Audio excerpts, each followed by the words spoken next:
Hello guys. इस video में बात करने वाला हूँ डिस्क शेड्यूलिंग के बारे में और क्या क्या इसकी नीड्स होती हैं और क्या इसके टाइप्स होते हैं। तो फर्स्ट हम देखते हैं what is disk scheduling. It is the process in which the operating system decides the order in which disk IO request will be served with the goal of minimising seek time.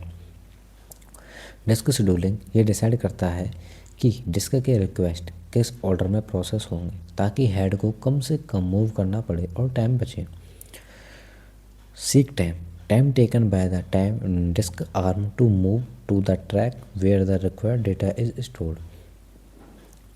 Seek time वो time होता है जो disc के head को एक track से दूसरे track तक मूव होने में लगाता है। जितना ज़्यादा मूवमेंट होगा उतना ज़्यादा टाइम वेस्ट होगा। अब हम देखते हैं कि नीड फॉर डिस्क शेड्यूलिंग। इसमें फर्स्ट है हमारा multiple processes generate disk IO request at the same time. एक ही टाइम पर बहुत सारे प्रोग्राम्स डिस्क एक्सेस करना चाहते हैं, इसलिए ओएस को डिसाइड करना पड़ता है कि पहले कौन सा रिक्वेस्ट सर्व होगा। Disk scheduling algorithm decide the optimal order to serve request, reducing total head movement and improving performance। सही शेड्यूलिंग से हेड मूवमेंट कम होता है और सिस्टम फास्ट करता है। अब हम बात करते हैं फर्स्ट टाइप के बारे में, जो है हमारा FCFS, first come first serve. Request are served in the order they arrive. जो रिक्वेस्ट पहले आई वही पहले सर्व होगी, बिल्कुल क्यू सिस्टम जैसे। एग्जाम्पल के लिए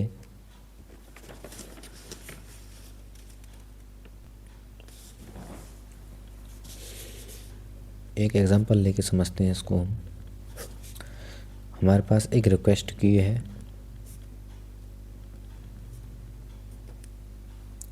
जो कि है 90, 10 और 50, और एक हमने एक इनिशियल हेड लिया है वो है हमारा 50। अब इसका वर्किंग क्या होगा, पहले रिक्वेस्ट हमारा हेड 50 पर है, ठीक है, हेड 50 है, तो जो हमारी पहली रिक्वेस्ट है वो जो है 90।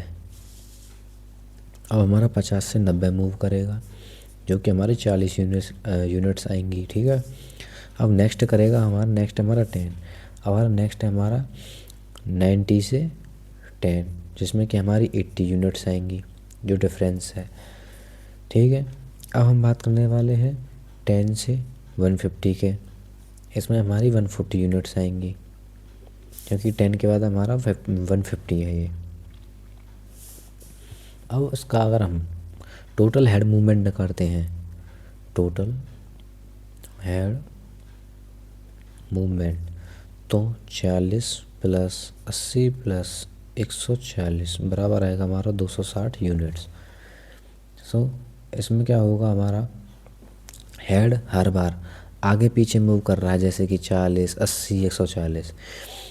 इसमें वेटिंग टाइम हमारा ज़्यादा होगा, इसलिए FCFS सिंपल है बट इनएफिशिएंट हो सकता है। नेक्स्ट हम बात करते हैं SSTF, जो कि होता है हमारा shortest seek time first. Always serve the closest request to the current head position, minimises total seek time. जो रिक्वेस्ट हेड के सबसे पास होती है वही पहले एग्जीक्यूट होती है। हेड कम मूव करता है इसलिए फास्ट होता है। इसका हम एग्जांपल देखते हैं।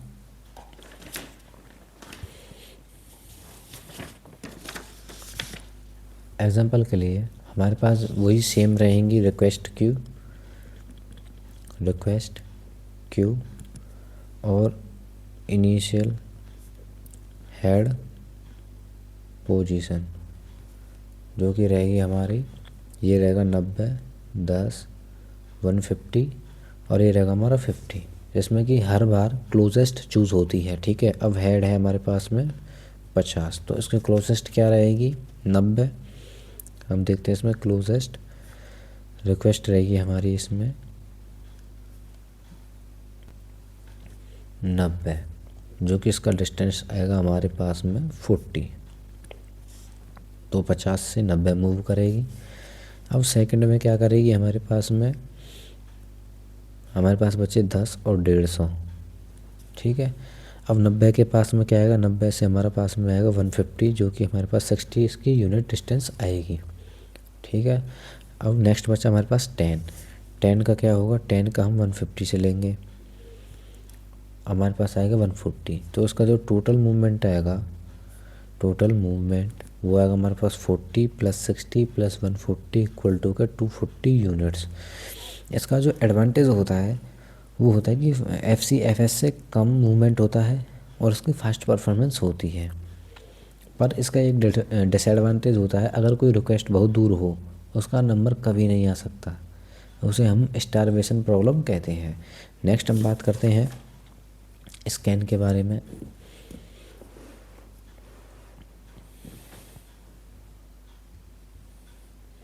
स्कैन एक एलिवेटर एल्गोरिथम भी हम इसे बोल सकते हैं। The head moves in one direction until it reaches the end, then reserve. If the head is moving 0 first, disk head lift की तरह काम करता है, एक डायरेक्शन में जाता है और सब रिक्वेस्ट सर्व करता है। एंड पर पहुंचकर उल्टा डायरेक्शन ले लेता है, जैसे लिफ्ट ऊपर जाते हुए सबको ड्रॉप करती है फिर नीचे आती है। इसका एग्जांपल हम देखते हैं, जैसे कि हमारे पास रिक्वेस्ट क्यू थी, वो रिक्वेस्ट क्यू 10, 90 और 150 और इनिशियल है हमारे पास में 50। तो डायरेक्शन देखिए राइट, फर्स्ट हमारी डायरेक्शन है right towards higher value. Head एक डायरेक्शन में मूव करेगा जैसे लिफ्ट होती है, ठीक है। अब हेड 50 से 90 और फिर 150 सब राइट साइड की रिक्वेस्ट सर्व करेंगे, राइट साइड, ठीक है। एंड पर पहुंच के डायरेक्शन चेंज करेगा, फिर लेफ़्ट साइड की रिक्वेस्ट करेगा, जैसे कि 150 से 10 की साइड में। अब उसका जो मूवमेंट हम देखते हैं वो रहेगा हमारा 50 से 90 जो 40 आएगा, 90 से 150 जो कि 60 आएगा, और 150 से 10 जो कि 140 हमारा आएगा।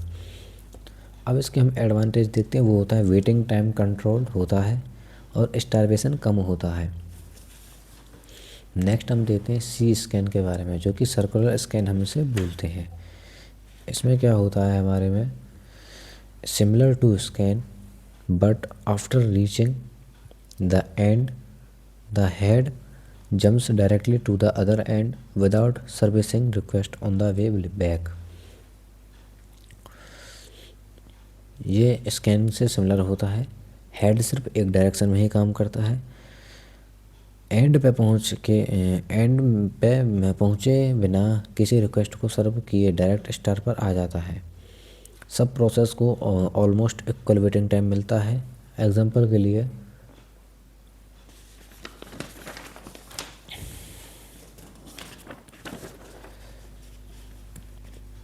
ये हमारी रिक्वेस्ट क्यू है,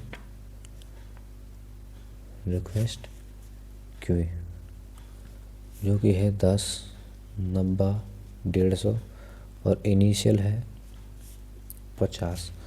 इसकी डायरेक्शन राइट रहेगी।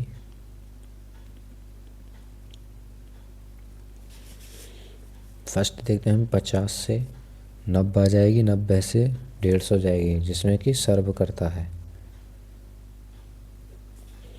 एंड पर पहुंचकर डायरेक्ट जंप करेगा स्टार्ट पर। अब ये 150 पर पहुंच जाएगा, 150 से कहाँ जाएगा 10 पर, वो सॉरी 0 पर, क्योंकि नो सर्विस इन बिटवीन, इनके बीच में कोई भी। अब 0 से हमारे पास जाएगा सीधे 10 पर, क्योंकि ये हमारे पास में लास्ट वैल्यू बचती है। इसका जो एडवांटेज है वो है फेयर शेड्यूलिंग, नो स्टारवेशन और इक्वल वेटिंग टाइम। अगर आपको वीडियो पसंद आई हो तो प्लीज़ वीडियो को लाइक करें, शेयर करें एंड सब्सक्राइब करें और अपने दोस्तों के साथ शेयर करें ग्रुप में। Thank you.